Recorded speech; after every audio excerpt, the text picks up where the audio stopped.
What is going on, y'all? 5 Sports Talk back at it with another video talking some NBA, talking NBA draft. And I told you guys I would be getting around to the NBA draft, and I'm finally here. I know I've been a little behind on this, but you know what? Better late than never.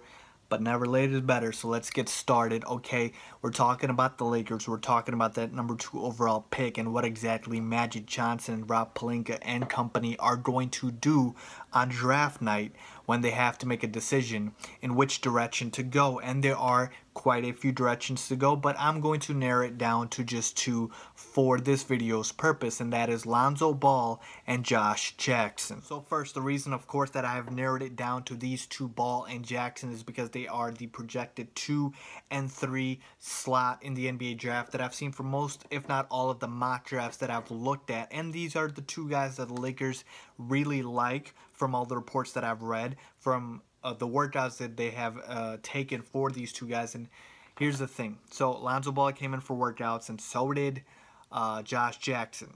There were reports, and there are still reports out there. There are a lot coming out that the Lakers are not enamored with Lonzo Ball.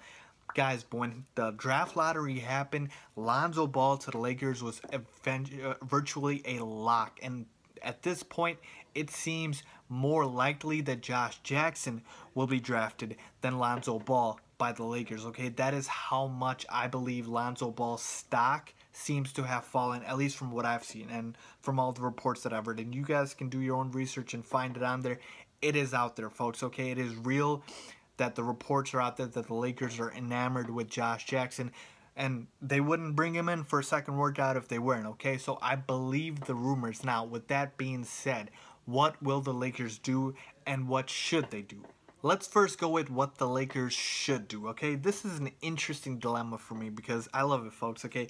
Something similar like this happened back in the 2013 NBA draft. I don't know if you guys remember that draft. Who was the number 1 overall pick? Yes, that's right. It was Anthony Bennett, okay? And no one saw that coming, okay, at all, okay? No one saw that coming. Victor Oladipo was there. You had Otto Porter drafted right after. A lot of people thought Victor Oladipo was going to be the number 1 pick, and if the Cavs drafted Oladipo, maybe he would have still been on the team, and they would have had him, Kyrie Irving, LeBron when he came back. So who knows, okay? Anthony Bennett, we know, was a colossal bust and is out of the league at this point. The reason I bring up that story is because of this, okay? Everyone thought when the draft lottery happened, Lonzo Ball to the Lakers was a virtual lock, right? Okay, now the Lakers are hesitating on that. So what does this mean? This means that if they don't take Lonzo Ball, that means that whoever they take, Josh Jackson, if they take De'Aaron Fox, I'm just speculating here, is going to have so much more pressure than Lonzo will, just because the Lakers were not expected to take him, okay? And that, to me, is a disadvantage in itself, okay, because the expectations get higher. Lonzo's a hometown kid. I'm sure Laker fans would prefer him over anyone else, and so I feel like his leeway and the organization's leeway with Rob Pelinka and Magic Johnson, they'd be given a little bit more time with Lonzo to have him develop because he was the fans' pick. Now, of course, that is not how you draft a team. That is not how you look at them. You have to look at the strengths and weaknesses of each and every player. But then we look at that. So let's take a look at it. If you draft Lonzo Ball, of course, he would be your point guard. He would slide D'Angelo Russell over to the 2. Brandon Ingram stays at the 3. Randall at the 4. And then, you know, you got Zubac and guys like that at the 5. Okay, so the starting lineup would be solidified. 2 big things changing. Like I mentioned, D'Angelo Russell sliding over to the 2 guard now. Luke Walton did play D'Lo at the 2 at the back end of last season, so he has gotten a little bit comfortable playing shooting guard.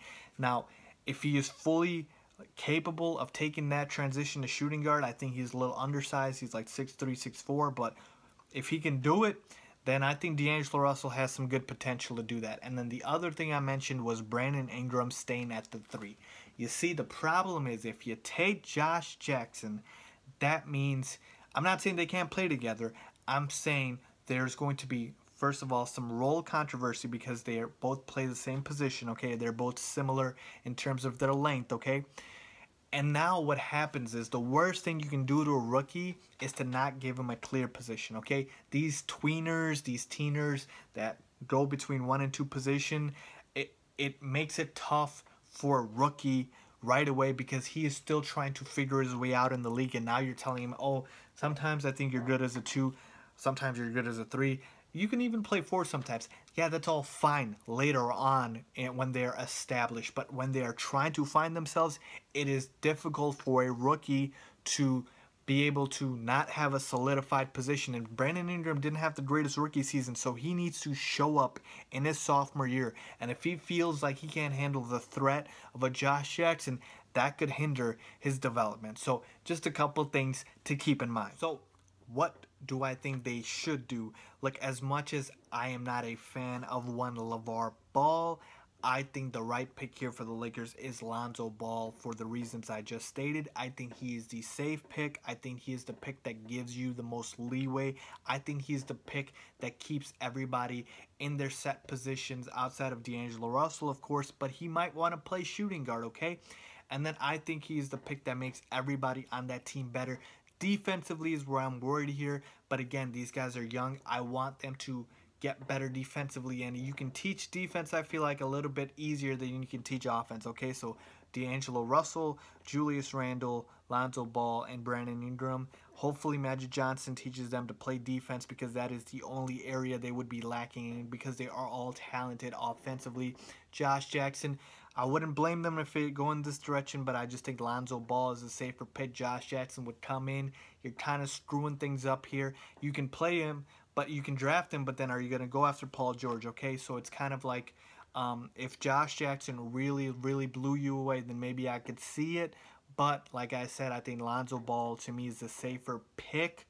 And I think he is the Lakers are the only team that can handle him and his dad and their personalities. Well, LeVar more so than Lonzo, but like I said, I think this is the team that he wants to play for, and it makes sense because if he was drafted by another team, now the other teams are going to be like, you know what, you screwed it up for us Lakers because Lonzo doesn't want to play for us, okay? But with that being said, I think that's the right pick. What do I think the Lakers will do?